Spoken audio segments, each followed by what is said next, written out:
আমরা যারা সাঁতরাগাছি হয়ে হাওড়া স্টেশন যাব তাদের জন্য এটা কীভাবে যাব। বাঁ দিকে নবান্ন দেখতে পেলেই এখানে দুটো রাস্তা হবে, একটা বিদ্যাসাগর সেতু চলে যাচ্ছে আর বাঁ দিকে আমরা যাব। বাঁ দিকে কিছুটা এগিয়ে যাওয়ার পর রাস্তাটা আবার দুটো ভাগ হবে। একটা সোজা চলে যাবে ডান দিকে চেপে গেলে শিবপুর, আমরা যাব বাঁ দিকে চেপে এই যে সামনে বাঁ দিকে চাপলে বাঁ দিকে থাকবে নবান্ন বিল্ডিং, ডান দিকে যে দেখা যাচ্ছে ওটা নবান্নর পার্কিং। সোজা এগিয়ে কিছুটা এগিয়ে গেলেই দেখতে হবে আরেকটা রাস্তা বাঁ দিক থেকে এসে মিশছে। মেশার পর থেকে আমরা বাঁ দিকেই চেপে থাকবো, কারণ ওখানে দুটো রাস্তা ভাগ হচ্ছে একটু বলেই। ডান দিকে গেলে আবার বিদ্যাসাগর সেতু চলে যাব, আমাদেরকে যেতে হবে বাঁ দিক চেপে।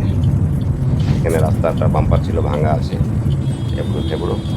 আমার ভিডিওটা যেহেতু মোবাইলটা হোল্ডারে লাগানো আছে তাই একটু সে কী হবে। আমরা এখানে তোর পুরো বাঁ দিকে চেপে বাঁ দিক থেকে রাস্তাটা ধরে নেবো, একটা ব্রিজের উপর উঠে যাব। এবার আমরা সোজা চলতে থাকবো, যেমন যেমন রাস্তাটা যাচ্ছে সোজাই যাচ্ছে। কিছুটা এগোনোর পর আরেকটা আমরা চৌমাথা সিগন্যাল পাবো, সেটা হচ্ছে পুরনো জিটি রোড।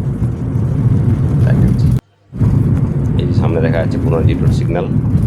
এখান থেকে আমাদেরকে সোজা যেতে হবে, না ডান দিক না বাঁ দিক। সিগন্যালে মোটামুটি মাঝামাঝি দাঁড়ান, বাঁ দিকেও দাঁড়াতে পারেন, এটা খুশি। এই যে সিগন্যাল পেরোচ্ছি, আর ওই যে বাঁ দিকে লোকটা দাঁড়িয়ে আছে ওখানে মাঝে মধ্যে পুলিশ গাড়ি চেক করে, কিন্তু একটা করে গাড়ি চেক করে। এরপর এগিয়ে গেলে কিছুটা এগিয়ে যাওয়ার পর বাঁ দিকে একটা আমরা শপিং মল দেখতে পাবো, অবনী মল যেটার নাম। অবনী মলটা বেরোনোর পরই আমরা পাবো আর একটা সিগন্যাল, সেখান থেকে আমাদেরকে নিতে হবে বাঁ দিকে। এই ডান দিকে যাওয়া যায়, ডান দিকে শালিমার স্টেশনের দিকে ঢোকা যায়, আমরা যাবো বাঁ দিকে। আর এই পেছনে একটা হর্ন মারছে টোটোটা, ও আমাকে বলছে ওভারটেক করে যাবে। আচ্ছা, এরপরে এই যে রাস্তাটা ধরলাম, এটা হচ্ছে ওয়ান ওয়ে রাস্তা আছে, কোনো অসুবিধা নেই, সোজা চলতে থাকবো। মাঝখানে অনেকগুলো ছোটো ছোটো ক্রসিং পাবে, পেরিয়ে প্রথমে একটা সিগন্যাল পাবে। এই যে সিগন্যাল থেকে সোজা যাবো, কিন্তু এই সিগন্যালের ডান দিকে যে রাস্তাটা আসছে ওটা হাওড়া স্টেশন থেকে বেরিয়ে আসা যায়।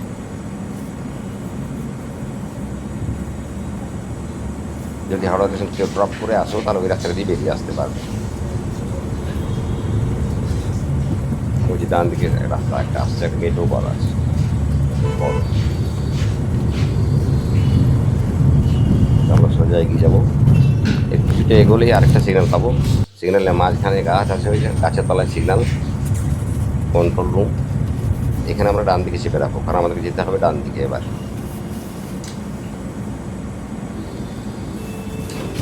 সিগন্যাল দিয়ে দিচ্ছে, এবার এগোবো।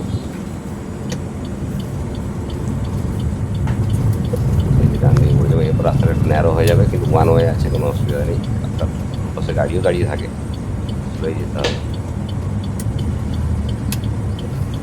পাশে গাড়ি দিয়েছে, রাস্তাটা কিনেরও কিন্তু ওয়ান ওয়ে, কোনো ট্রাভেল নেই।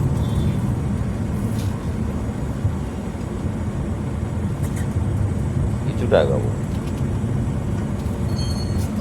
100 বা 200 মিটার গেলে আমরা গঙ্গায় ধাক্কা মারব, গঙ্গার পাড়ে।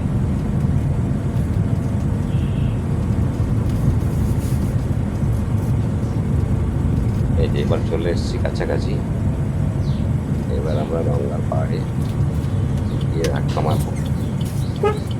ডান দিকে যাওয়া যায়, বাঁ দিকেও যাওয়া যায়, এটা ডবল লেনের রাস্তা, দুদিকে যেতে পারে। আমরা যাবো বাঁ দিকে।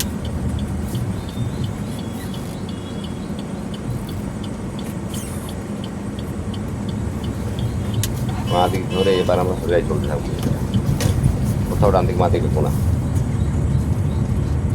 সোজা চলতে থাকবে। এবার স্লোই যেতে হবে, কারণ এটা হচ্ছে মাল্টিওয়ে রাস্তা আছে। কিছুটা আসার পর দেখতে পাবো আর একটা অন্য রাস্তার সঙ্গে কানেক্ট হচ্ছে। এখানে মাঝখানে ফাঁকা আছে, এটা হচ্ছে এটা ওয়ান ওয়ে রাস্তা আছে, মাঝখানে ডিভাইডার দেওয়া আছে। এটা আমরা জাস্ট ডিভাইডার ক্রস করে ডান দিকে যাবো। সামনে যেটা দেখা যাচ্ছে এটা হচ্ছে হাওড়া রেলওয়ে মিউজিয়াম, কোনোদিনও ঢুকিনি, দেখিও নি।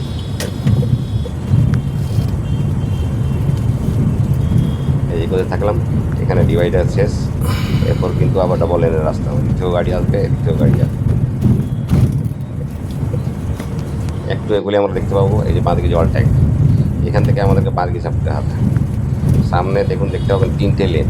একদম ডান দিকের লেনটা সোজা যারা হাওড়া ব্রিজে উঠবো তাদের জন্য, আর তারপরে লেনটা মানে মাঝখানে লেনটাও দিক থেকে গাড়ি আসবে, আমাদেরকে নিতে হবে বাঁ দিকের লেনটা। বাঁ দিকের লেনে যারা ড্রপ করবে এখানে দুপাশে সাইড করে গাড়ি গিয়ে ড্রপ করবে, আর যারা স্টেশনে ঢুকবে তারা একটু মাঝামাঝি রাখবে, কারণ দুপাশের গাড়িগুলো নামাতে অনেক দেরি করে। ও সিগন্যাল হয়ে গেলে সিগন্যাল দিয়ে বেরোতে হবে। যদি বেশিক্ষণ টাইম লাগে তাহলে দাঁড়াতে হবে। যদি সিগন্যাল দিচ্ছে এবার আমি বাঁ দিকে নিয়ে নেবো, এখানেও পুলিশ চেক করে অনেক সময়। বাঁ দিকে নিলেই দেখে নেবে হাওড়া স্টেশনের ব্যাপার, 22 নম্বর প্ল্যাটফর্ম মাঝখানে ক্যাব রোড বলে এটাকে। নেওয়ার পরেই ডান দিকে এখানে রাস্তাটা বন্ধ করা আছে, কিছু কাজ হচ্ছে মনে হয়।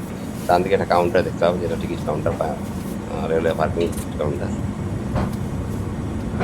ডান দিকে গাড়িগুলো লাইন দিচ্ছে সব, এখানে ব্যারিকেড লাগানো আছে, রাস্তাটা ব্লক করা আছে কারণ কাজ হচ্ছে মনে হয়।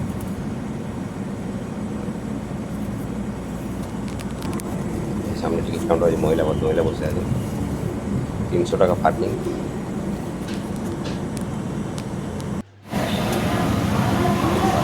সামনে দেখা যাচ্ছে হাওড়া স্টেশন, গাড়িগুলো দাঁড়িয়ে আছে।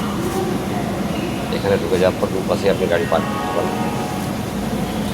দেখে নেবেন যেভাবে গাড়িগুলো পার্কিং করা আছে দিকে সেভাবে পার্কিং করতে হবে। যে ট্রাকটা পার্ক করা আছে তারপর থেকে গাড়ি পার্কিং আছে। ঠিক আছে, যদি ভিডিওটি কারো ভালো লেগে থাকে শেয়ার করবেন বা সেভ করে রাখবেন, পরে কাজে লাগবে যা হাওড়া স্টেশন যাওয়ার সময়। সেভ করে রাখলে পরে কোনো দিন যাওয়ার সময় সেটা খুলে একবার দেখে নিতে পারবেন। এই যে গাড়ি ডান দিকের গাড়িগুলো এইভাবে রাখা আছে, বাঁ দিকের গাড়িগুলো লেনটা সরিয়ে রাখা আছে। তো আগে গেলে দুপাশেই এইভাবে রাখা যায়, আর বেরোনোর সময় সোজা আমাদেরকে বেরোতে হবে। বেরোনোর ভিডিওটা পরে আমি আপলোড করবো একদিন।